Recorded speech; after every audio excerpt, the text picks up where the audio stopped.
तो एपिसोड की स्टार्टिंग में जिन्वू एक पिलर से टकराता है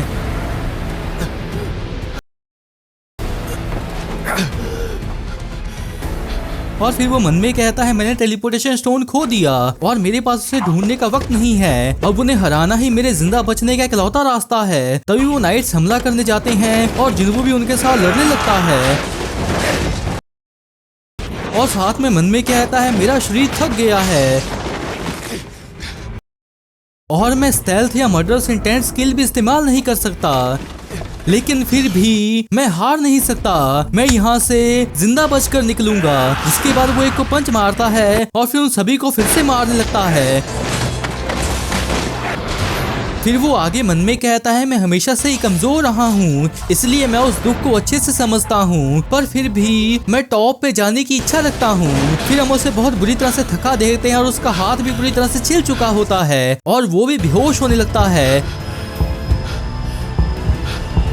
तभी उसे किंग शांगशी और पार्क जी सोल की पहले एपिसोड वाली बातचीत सुनाई देती है, जिसमें शांगशी कहता है उस लड़के का निक नेम है पूरी इंसानियत का सबसे कमजोर हंटर। तो जी सोल पूछता है क्या सबसे कमजोर या सबसे ताकतवर? तो शांगशी कहता है सबसे कमजोर, क्योंकि वो ई रैंक डंजन में भी मरने की कगार पर आ जाता है। शायद वो सबसे कमजोर हंटर है। तभी चीजुल उसे आकर कहता है संग इतना काफी है, खुद पे और जोर मत डालो। फिर जो ही कहती है हाँ जिन्वू, हार मानना ही सही है, जिससे जिन्वू गुस्से में आ जाता है। तभी उसका ही रूप कहता है जैसी करनी वैसी भरनी।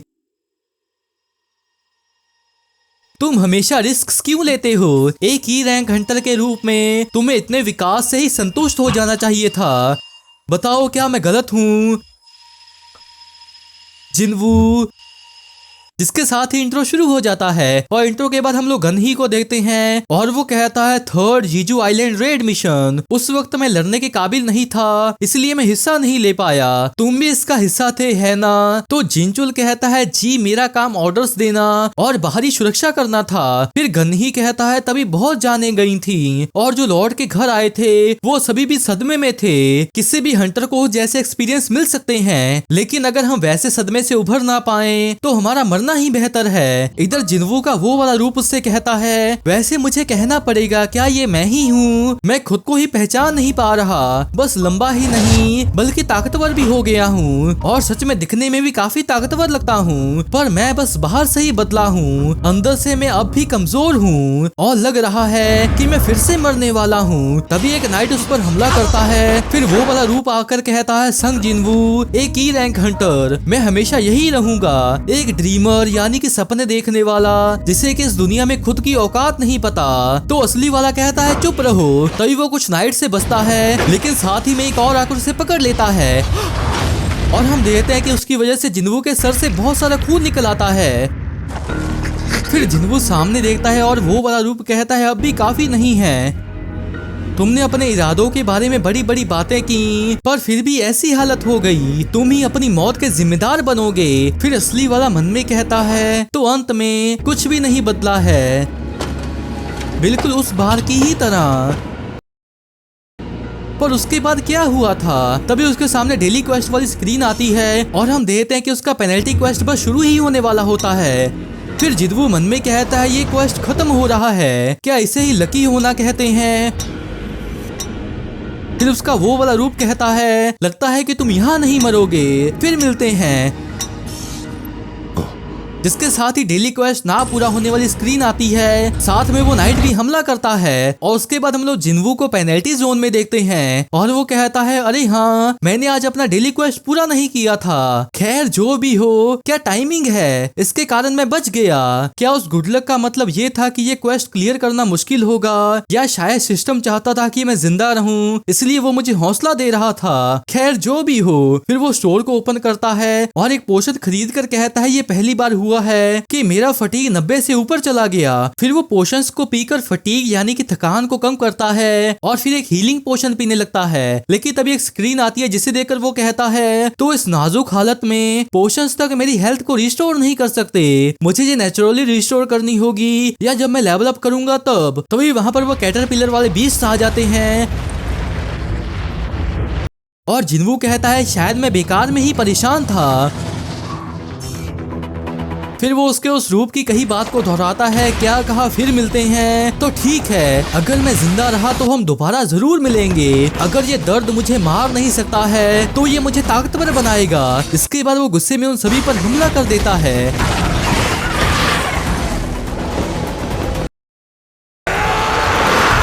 फिर सीन चेंज होता है और हम जिन्हा को देखते हैं जो कहती है मुझे एक अजीब सपना आया था। फिर वो टेबल पर रखे खाने को देखकर कहती है भैया अभी तक लौटे नहीं हैं, क्या वो इतनी देर रात तक काम कर रहे हैं। फिर वो बेड पर लेट कर कहती है मैंने उनसे कहा था कि आज पेरेंट टीचर मीटिंग है, क्या वो टाइम पर आएंगे। इधर जिन्हू के 4 लेवल अप होते हैं और वो कहता है लेवल अप करके रिकवर होना सच में बहुत कन्वीनियंट है। अभी भी 10 मिनट बाकी है तो तब तक मैं इक्विपमेंट्स तैयार कर लेता हूँ। फिर वो वेपन शॉप को खोलता है और एक नाइट किलर डैगर को बाय करता है। फिर वो उसके हाथ में आ जाता है और वो उसे देखकर कहता है ये आर्मर टाइप मॉन्स्टर्स को 25% ज्यादा डैमेज देता है। ये महंगा है पर काम का भी है। अगला है ये वाला, इग्रिस को मारने से मुझे ये रियून स्टोन मिला था, मुझे यकीन है कि ये स्किल भी काम की होगी। फिर वो उसे तोड़ देता है और एक नई स्किल को एक्टिवेट करता है और इस स्किल का नाम रूलर्स हैंड होता है, जिसे देखकर जिन्वू कहता है ये काफी काम की लगती है, इसके लिए मैना की जरूरत नहीं है और इसकी मदद से चीजों को बिना छुए उन्हें कंट्रोल किया जा सकता है। और क्या उसने उस वक्त इसी का इस्तेमाल किया था। फिर वो उस कैटरपिलर को उठाने की कोशिश करता है लेकिन तभी एक नोटिफिकेशन आती है और जिन्वू उसे देखकर कहता है तो मैं ज्यादा बड़ी चीजों को हिला नहीं सकता, लेकिन इतनी तैयारी काफी होनी चाहिए और बाकी मेरी किस्मत पर है। इसके साथ ही टाइमर 0 हो जाता है। इसके बाद हम वो नाइट्स को देखते हैं और जिन्वू कहता है कुछ घंटे ही हुए हैं और तुम लोग इतने बढ़ गए, जिसके साथ ही वो लड़ने को तैयार होता है। फिर सीन चेंज होता है और हम लोग जोंगिन की टीम को देखते हैं और उनका पायलट कहता है हम जीजू आइलैंड एयर डिफेंस जोन में दाखिल हो रहे हैं। तो जोंगिन कहता है ठीक है और सॉरी ये जरूर तुम्हारे लिए अनकंफर्टेबल होगा ना। तो हाइन कहती है नहीं मैं ठीक हूँ, भले ही मैं जीजू आइलैंड की 3rd रेड के वक्त एक हंटर नहीं थी पर मैं आपकी फीलिंग समझ सकती हूँ। तो जोंगिन कहता है ये सुन के मुझे खुशी हुई। तभी वो पायलट कहता है मिस्टर चोई समुद्र में एक हल्का मैना रिएक्शन नोटिस किया गया है, प्लीज स्क्रीन देखिए। और उसे देखकर जोंगिन कहता है ये क्या। इधर जिन्वू नाइट्स को काट रहा होता है और कहता है ये नाइट किलर सच में काम का है, खाली हाथ लड़ने से कहीं गुना अच्छा। पर ये अजीब फीलिंग क्या है, भले ही मैं कितनों को ही मार दूं पर मेरा लेवल अप नहीं हो रहा। और वो मेक क्या कर रहा है, वो स्पेल्स पढ़ रहा है पर मुझ पर एक भी अटैक नहीं हुआ है, सिर्फ ये नाइट्स ही हमला कर रहे हैं। तो आखिर वो मेक्स क्या कर रही हैं? रुको गेट्स, क्या ये समनिंग मैजिक है? ये नाइट्स को हथियार की तरह समन कर रहे हैं, इसलिए उन्हें हरा कर भी मुझे कोई एक्सपीरियंस नहीं मिल रहा। तो मेरे असली टारगेट्स वो मेक्स हैं, जिसके साथ ही वो उस मेक पर हमला करता है और उसके मरने के साथ ही कुछ नाइट्स भी मर जाते हैं। और जिन्वू कहता है मैं सही था, मुझे मेक्स को टारगेट करना चाहिए और 5 बचे हैं। फिर वो अपने डैगर को वापस बुलाकर एक और मेक को मार देता है। इसके बाद वो उन सभी नाइट्स को मारने लगता है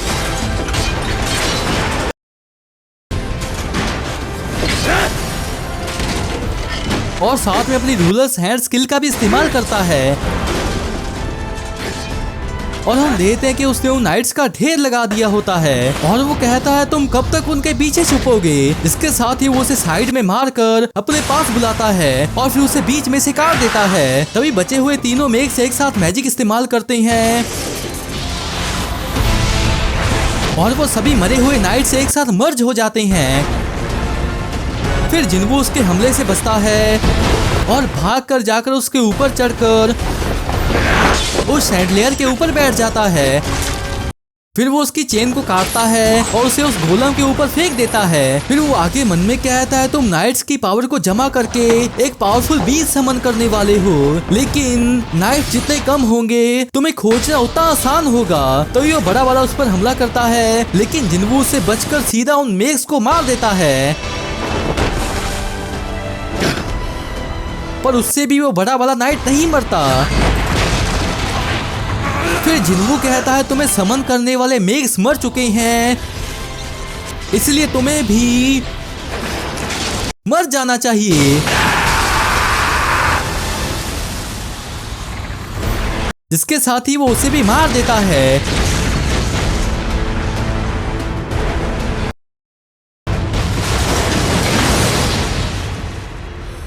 और इसके साथ इस पार्ट की एक्सप्लेनेशन भी एंड होती है। तो गाइस मैं होप करता हूँ कि आपको ये एक्सप्लेनेशन अच्छी लगी होगी। अगर आपको ये एक्सप्लेनेशन अच्छी लगी है तो इस वीडियो को लाइक कर दें और नीचे कमेंट भी जरूर कर दें। इसके नेक्स्ट पार्ट की एक्सप्लेनेशन वीडियो कल सुबह तक आ जाएगी। तो अगर आप उसे मिस नहीं करना चाहते तो इस चैनल को जरूर सब्सक्राइब कर लें। तो मिलते हैं एक और एक्सप्लेनेशन वीडियो के साथ, तब तक के लिए टाटा बाय बाय।